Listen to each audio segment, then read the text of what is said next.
setelah Yesus bangkit, ini menjadi sesuatu berita yang tidak terbinasakan, yang tidak tergoncangkan, yang harus diberitakan. Itu inti yang mau disampaikan oleh Markus.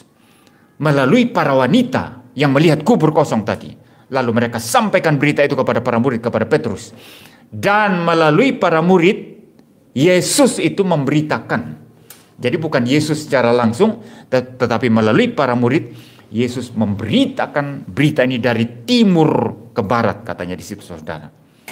Kalau sudah bicara dari timur ke barat ini nggak hanya bicara lokal di situ, ya murid-murid keliling di Yerusalem, di mana-mana, kemudian ada penganiayaan keluar dari sana, tetapi ini sudah menyangkut sifat universal daripada berita Injil kebangkitan Kristus itu, saudara. Universal artinya apa? Diberitakan ke seluruh dunia, di mana kebangkitan Kristus dikhotbahkan ini.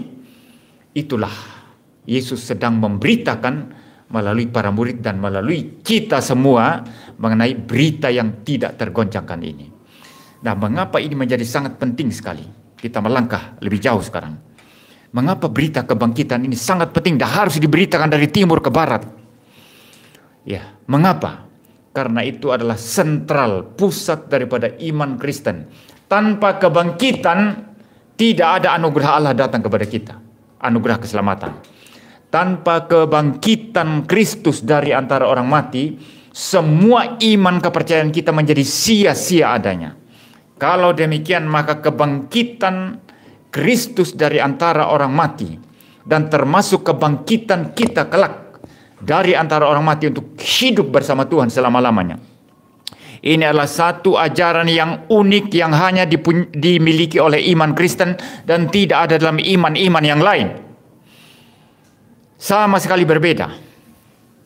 Iman-iman lain, agama-agama lain tidak bicara kebangkitan dari antara orang mati. Ya, kalaupun ada dalam mitos-mitos, itu sama sekali berbeda dengan apa yang diajarkan di dalam Alkitab. Dewa-dewa Yunani mungkin ada yang bangkit, kan? Ya, termasuk cerita-cerita dari suku-suku tertentu, ya, mengenai makhluk titisan dewa, lalu kemudian dia dibunuh mati, lalu mungkin bangkit dan lain sebagainya. Tetapi semua itu pesannya sama sekali berbeda, dan ini yang saya mau kupas nanti, ya, apa perbedaannya, ya. Jadi saudara, kebangkitan dari antara orang mati yang dimana Yesus Kristus yang bangkit itu adalah sentral bagi iman Kristen, itu adalah unik punya Kristen. Ya, kalau dalam iman Islam mereka percaya mati di sini masuk surga. Sebagian dari mereka percaya akan ditemani bidadari-bidadari yang cantik-cantik. Ya, jadi tidak ada konsep setelah mati nanti ada kebangkitan orang mati. Tidak ada loh. Tidak ada di Islam itu. Saudara belajar Hinduism, tidak ada konsep orang mati bangkit. Apa artinya surga atau nirwana di dalam Hinduism? Ketika seseorang sudah sempurna, ya, di dalam kehidupannya, ya, melawan segala macam nafsu, melawan segala macam kecemaran dan kejahatan, maka dia akan moksa. Moksa itu artinya apa? Bersatu, melebur dengan Brahman. Brahman ini adalah alam semesta ini. Tetapi bukan alam semesta ini yang kelihatan ini, ya. Karena menurut sankara pemikir Hinduism itu yang kelihatan ini maya adanya. Ilusi. Jadi saya lihat Anda beda dengan saya, itu ilusi. Itu dalam Hinduism, saudara. Ya, Anda ini ilusi semua ini. Saya ilusi.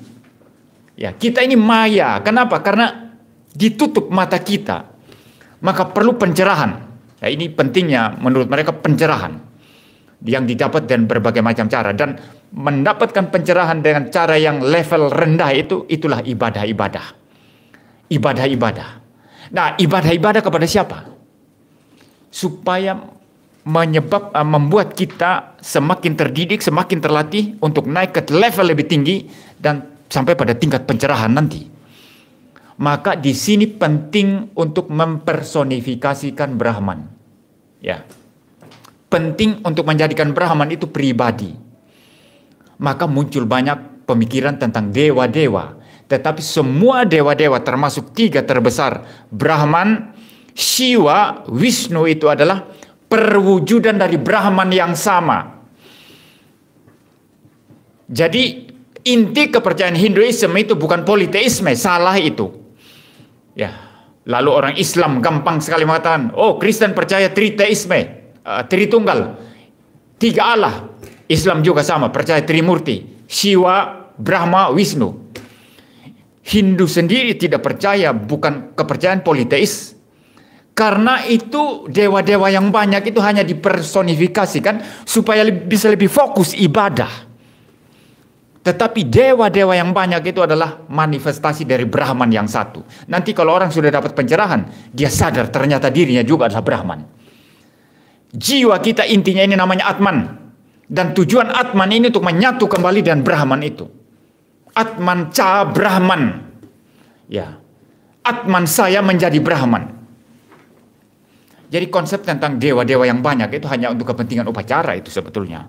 Tapi itu orang-orang yang tidak ngerti itu dibesar-besarkan lalu menuduh Hinduisme itu politeis, itu salah sama sekali.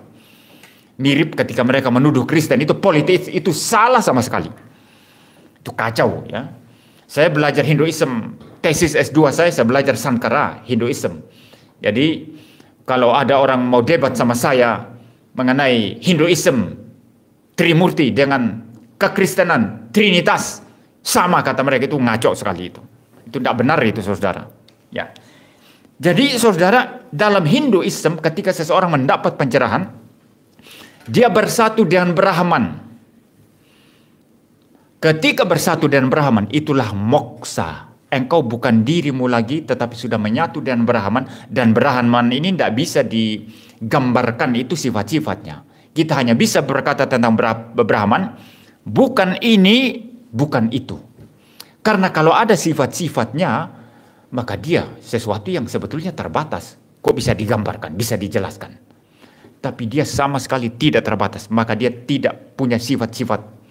Ya, kita hanya berkata, dia bukan ini, bukan itu. Ya. Ini sepertinya mirip-mirip dalam pelajaran doktrin Allah Kristen yang kita sebut sebagai via negativa, ya, menggambarkan sifat-sifat Allah itu pakai negasi atau penyangkalan. Ya, kita manusia akan terbatas ya, sifatnya terbatas ya. Untuk Allah kita sangkal terbatas itu, tidak terbatas. Itu namanya via negativa. Tapi sebetulnya ini tidak sama saudara ya, tidak sama. Tetapi dalam Hinduisme itu Brahman itu tidak bisa digambarkan. Kalau engkau bisa menggambarkan, berarti dia sebetulnya terbatas. Maka ini filosofi yang sangat tinggi sekali yang hanya orang yang betul-betul belajar bisa paham. Maka bagi saya kalau saya membandingkan ya, saya ya, antara Confucianism dengan filsafat Hindu, secara abstrak itu lebih tinggi Hinduisme. Pemikirannya itu jauh lebih abstrak. Sedangkan Confucianism itu dia tidak berpikir metafisika atau yang melampaui fisika ya, jadi tidak abstrak karena dia bicara tentang moral atau ethics ya, bagaimana menghormati orang tua, bagaimana berelasi dengan sesama, bagaimana menghormati pemerintah dan lain sebagainya ya.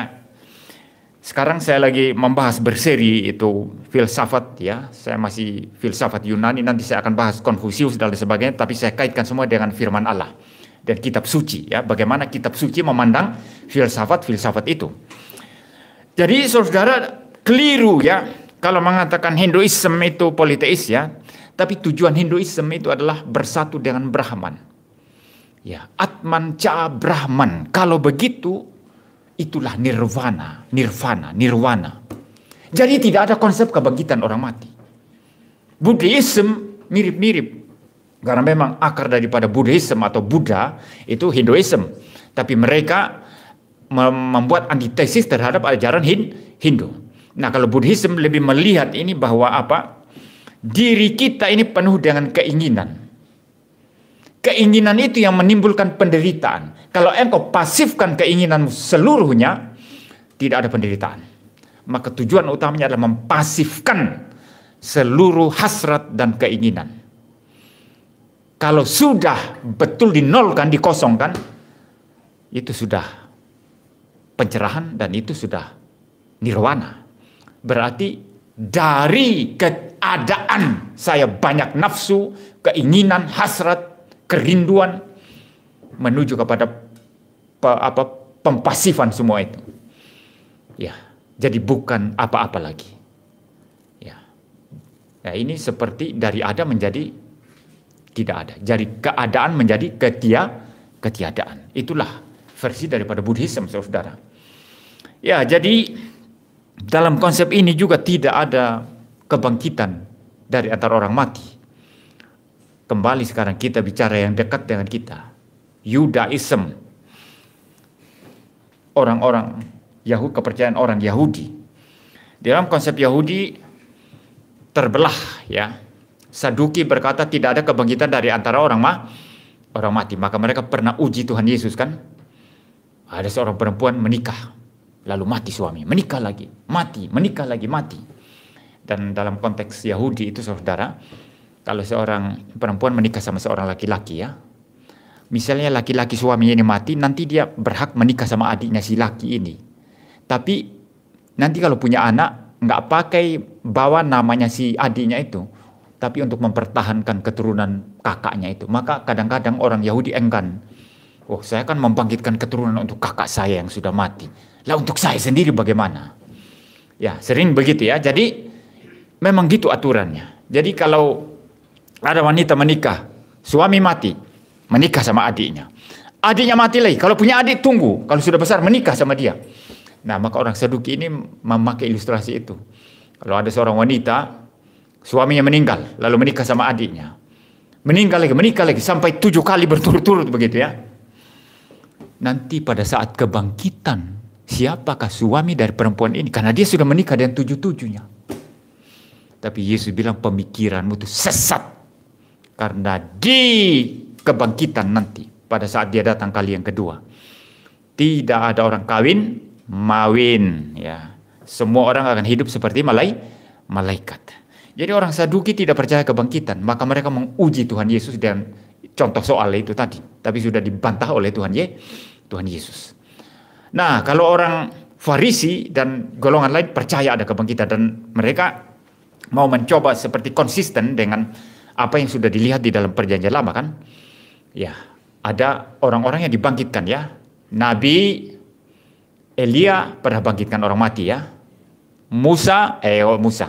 Elisa pernah bangkitkan orang mati. Dan yang paling dahsyat itu Elisa, ya, bahkan tulang-tulangnya saja bisa bikin bangkit orang. Ada satu cerita di mana gerombolan Aram itu masuk ke Israel. Tahu gerombolan Aram yang mau mengganggu keamanan Israel. Lalu pada saat itu ada orang pikul mayat. Pikul mayat mau masuk, mau dikuburkan. Begitu datang gerombolan Aram, mereka lempar mayat itu, mereka lari. Karena ketakutan dengan gerombolan orang Aram. Mayat yang mereka lempar itu jatuh, saudara, menyentuh tulang-tulang daripada Elisa, Nabi Elisa. Langsung mayat itu bangkit. Alkitab tidak mungkin dongeng, saudara, ini fakta, ya. Bangkit itu. Ya, saudara mungkin tidak pernah baca Alkitab, ya. Kalau saya sudah bolak-balik baca Alkitab, ya. Saudara tidak baca Alkitab bingung, ini kok ada di mana itu, ya. Saya kok tidak pernah tahu itu, ya, begitu, ya. Ya, makanya kita harus baca Alkitab, saudara, ya. Bolak-balik. Kalau saya sekarang saya fokus untuk membaca yang edisi Inggris, ya. Saya ganti-gantian King James Version, kemudian saya ganti dengan NIV. Sekarang NIV, saudara.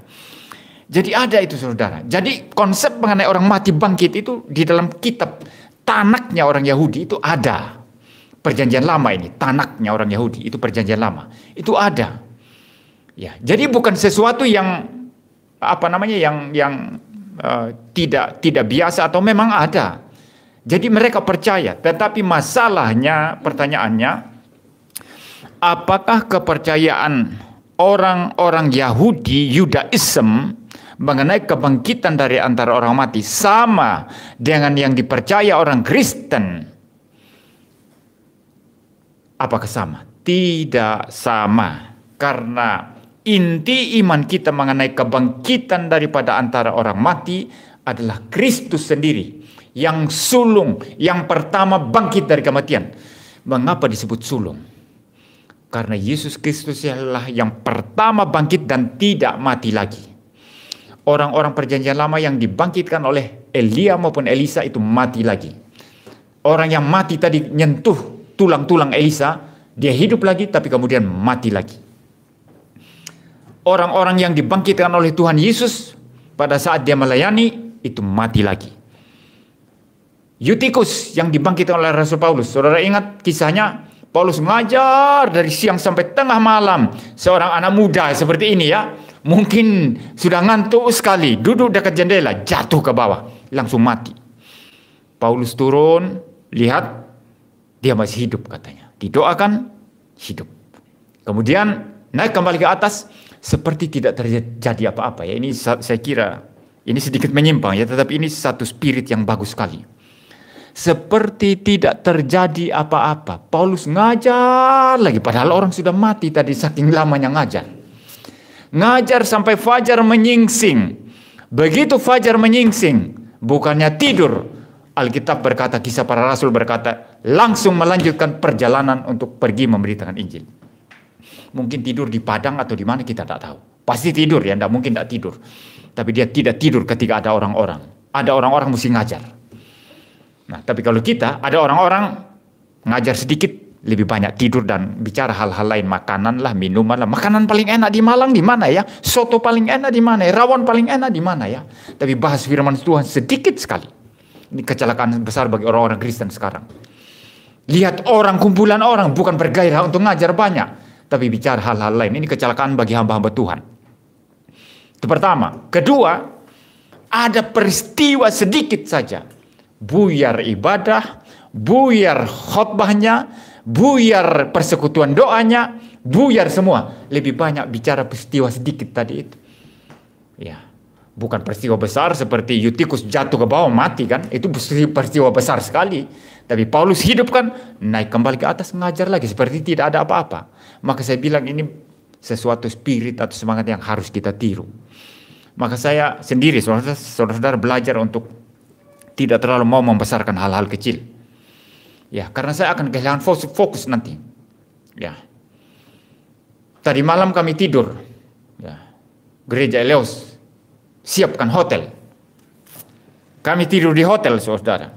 Istri saya ingatkan, jangan sampai terlambat. Jangan sampai terlambat. Ya. Ingat, besok bangun pagi. Saya bilang jam 5 bangun. Kalau menurut saya jam 5 lewat itu pas. Karena bagi saya tidak mungkin. Saya biasa renungan pagi kan. Tapi gerejanya jam 7 pagi saudara. Kalau saya paksakan renungan itu nggak memadai. Lebih baik cari waktu yang lebih longgar. Ya. Jadi kalau bagi saya bangun jam 5 lewat tidak apa-apa itu. Bangun langsung mandi. Dijemput langsung jalan. Karena persiapan khotbahnya kan sudah kan. Ya bukan bangun persiapan gerusa-gerusu lalu khotbah. Bukan gitu kan. Ya tapi istri saya kan beda. Dia pemikiran wanita ya. Bangun jam 4 katanya. Ternyata bangun jam 4 katanya dia bangun jam 2 saudara. Dia bangun jam 2. Nah saya saudara, saya bangun ya paling lambat sendiri. Karena saya sudah terbiasa seperti itu.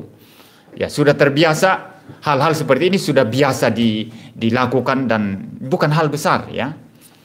Ya saya pernah dengar juga dari Pak Pendeta Peter itu yang mengundang saya Gereja Eleos di Surabaya dulu waktu dia masih di Malang pernah mengundang salah satu dosen Salem untuk khotbah jam 7 dan dia tidur di satu tempat ya tidak di gereja ya di satu tempat di sekolah. Begitu pagi mau kebaktian belum datang orangnya ditunggu-tunggu sampai jam 7 belum datang akhirnya Pak Pendeta Peter yang khotbah. Orang undangan itu ketiduran. Ya waktu itu saya ingatkan jangan sampai ketiduran. Saya jadi ingat itu saudara. Tetapi saudara, ini teladan bagus dari Paulus ya. Ada sesuatu peristiwa besar sekali seperti kan sudah beres kan. Tuhan sudah beres kan. Eutikus sudah bangkit. Mari terus memberitakan Injil. Nah ini sebetulnya semangat kebangkitan saudara. Semangat spirit kebangkitan Kristus yang harus hidup pada kita. Jangan terlalu buang banyak waktu untuk hal-hal yang sebetulnya sudah bisa kita cover, sudah bisa kita urus. Tapi sibuk dengan itu terus. Sampai lupa yang pemberitaan Injil. Lupa khotbah. Lupa mengajar orang-orang. Saya kalau tiap kali lihat gedung atau lihat lapangan atau apa, yang ada di otak saya, mimbar di mana? Saya berdiri khotbah di mana, saudara? Ya, saya kadang-kadang berdiri lihat tempat ini, lihat-lihat. Istri saya bilang, mikir apa itu? Mungkin dipikirnya, mikir apa itu? Saya lagi lihat, seumpama ini tempat kita. Saya akan rancang begini-begini. Ya, ini bisa menampung berapa orang? Jadi saudara, bukan sesuatu hal yang remeh-temeh yang sudah biasa kita atur setiap hari. Itu yang kita lebih fokus. Ini bahaya sekali. Ini sama sekali berbahaya, saudara. Jadi, baik saudara, saya kembali kepada masalah Yudaism tadi. Ya, kita bicara Paulus tadi ya, mengenai Paulus membangkitkan Eutikus kan.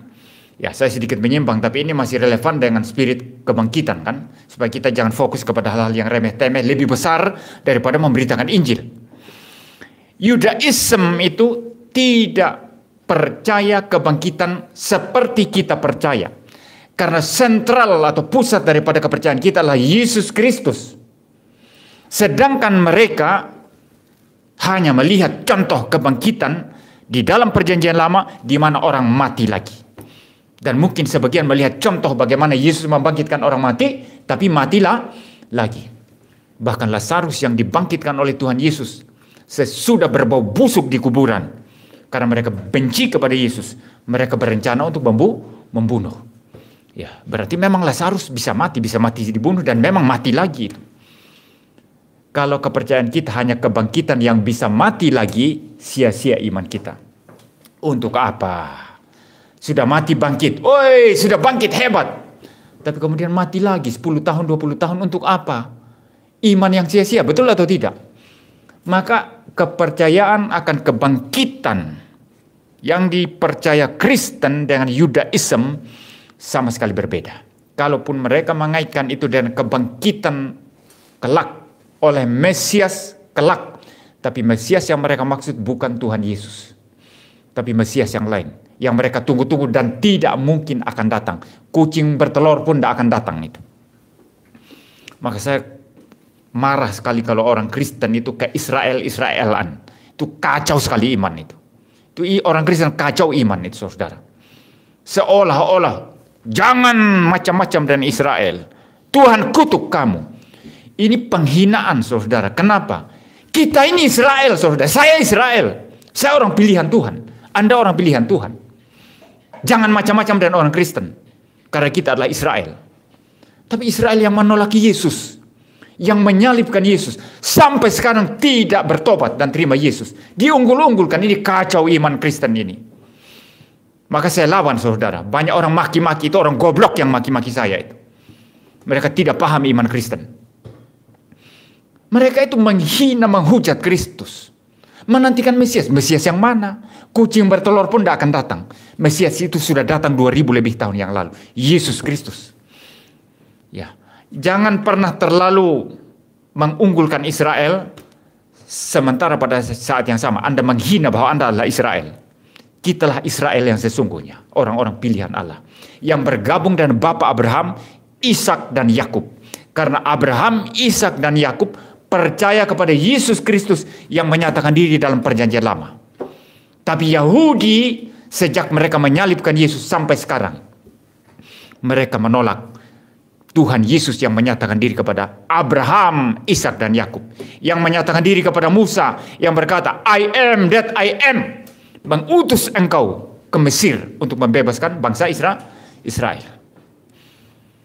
Jadi beda, saudara. Jadi kalaupun mereka mikirkan kebangkitan lalu dikaitkan dengan Mesias yang mereka masih tunggu-tunggu, tetap tidak sama dengan kebangkitan versi Kristen. Karena pusat iman kita adalah Yesus Kristus. Dan kebangkitan Kristus tidak sama dengan kebangkitan yang lain. Seperti yang dibangkitkan Elisa, yang dibangkitkan oleh Paulus, Petrus. Tapi kebangkitan Kristus sebagaimana sekitar 1 tahun lalu Pak Kishak pernah khotbah di sini.